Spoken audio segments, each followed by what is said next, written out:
I met Pete and realized that he could open some doors to make that happen. And sure enough, he ended up calling the president of Columbia Records, Columbia Epic Records, who he knew on a first-name basis.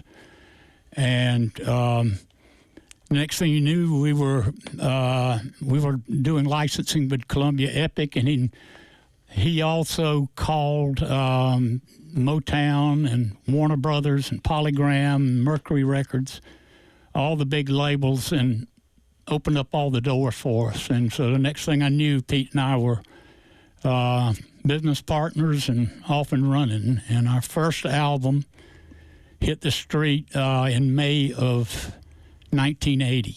And it's been a heck of a run, and I retired in 2022 after 42 years in the music business. Most of your product is beach music, right? It predominantly was, but we dabbled in black gospel and a number of other side genres of music, but not nearly as seriously as we did with beach music. We got into the oldies really big. Yeah, that explains the sponge tones. Yes. I was a big Beatles fan, big British Invasion music fans, and that group really nailed it on the head. And when we signed them to a contract for a couple of years, and they toured the U.S. on a couple of different occasions, and eventually ended up signing with Columbia Records for distribution in Japan. So I knew they would hit it big at some point. And in fact, they toured did. Japan several times. They were an American Bandstand. Yes, they were. In '85 with My Girl Marianne. Yes, they were. Which is anything but a beach music song. Right. Well, I get pigeonholed as a beach music person, but I grew up in a household where my dad listened to Little Richard and Hank Williams and all kind of different people. So I got a very diverse upbringing in my house, and it kind of ended up showing up in the way I lived my life out. So I couldn't have been more blessed. It was a very, very fortunate set of events. Hunter, you guys became involved playing the Ripete record songs in the late 70s, early 80s? Actually, the late 60s. Oh. Beach music, people would call me on the radio and play that song they play at the beach. We hear this song at the beach every time we go down there. Play a song at the beach that they play.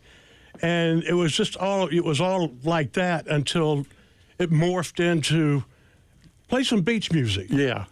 And but yeah, I mean, I remember going to Woody Wyndham, who was programming WCOS at the time, and telling him I heard a song by Barbara Acklin called "Love Makes a Woman." Mm-hmm. And we need to be playing that record. I heard it at the beach. Yeah. And this is one of the songs these people are talking about.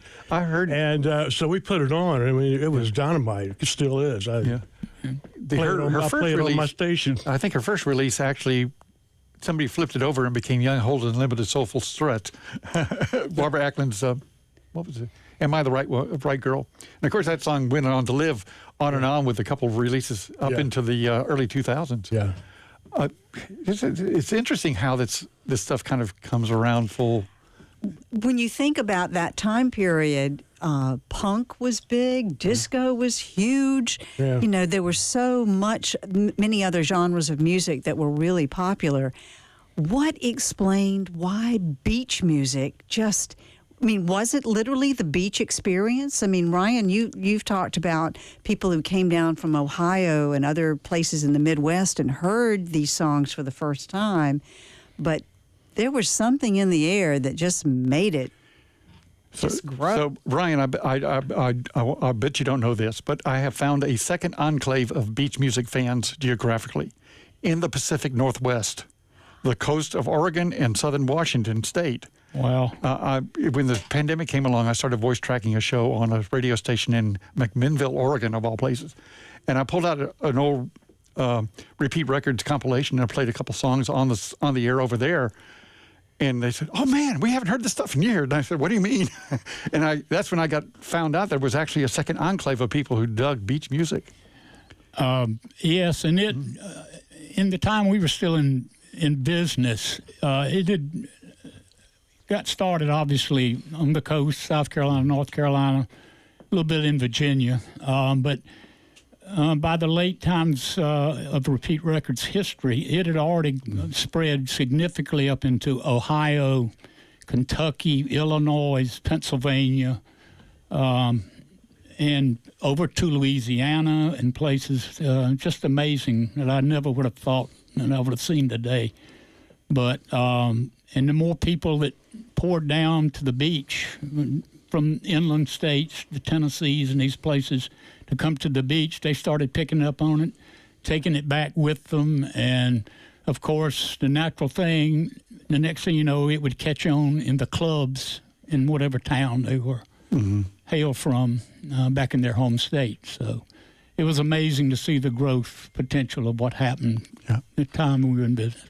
Even radio stations. You know, what would happen is they would go to the beach and on the jukeboxes, people would play the flip side of songs a lot. And so they were probably going to be rhythm and blues songs, soul songs. And so you would find for example, Hello Stranger, Barbara Lewis. People played the flip side of that, which was Think a Little Sugar, which is a huge music song. And I think one of the things that get me a lot that people don't understand is they think that beach music is shag music. It kind of is, but you know, it can be beach music, but you don't have to be able to shag to it. That's right. You know, there is something called shag music. So they're kind of morphed together. You know, beach music during my time, which was obviously during Pete Smolin's time and your time, and they,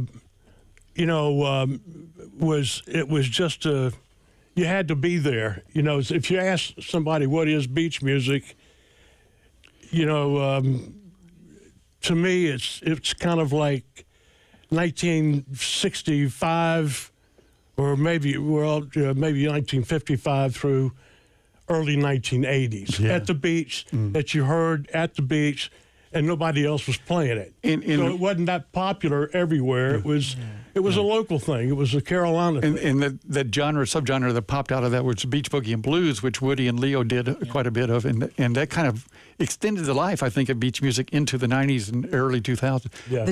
The joke in our family was that beach music was very good to Pete, but he never did learn how to shag. However, Ryan and Marion and his wife Karen are wonderful shaggers. Oh yeah.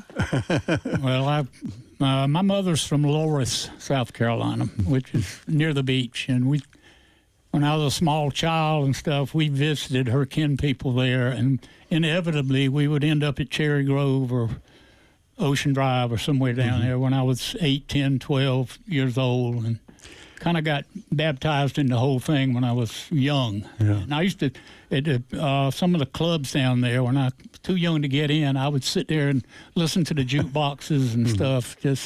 In fact, I have one of the steps from the Pad, which was the big place, when they were tearing it down decade or so ago. I got one of the steps with Maurice Williams and Harvey Fuqua from the Moonglows, and all kind of people signed it and stuff. I have it on my wall. And you've had all those artists on Ripete Records. Yes, we had quite a roster. I finally sat down and listed everybody that we had, and it ran the gamut with some of the things we issued, some of the beach songs, believe it or not.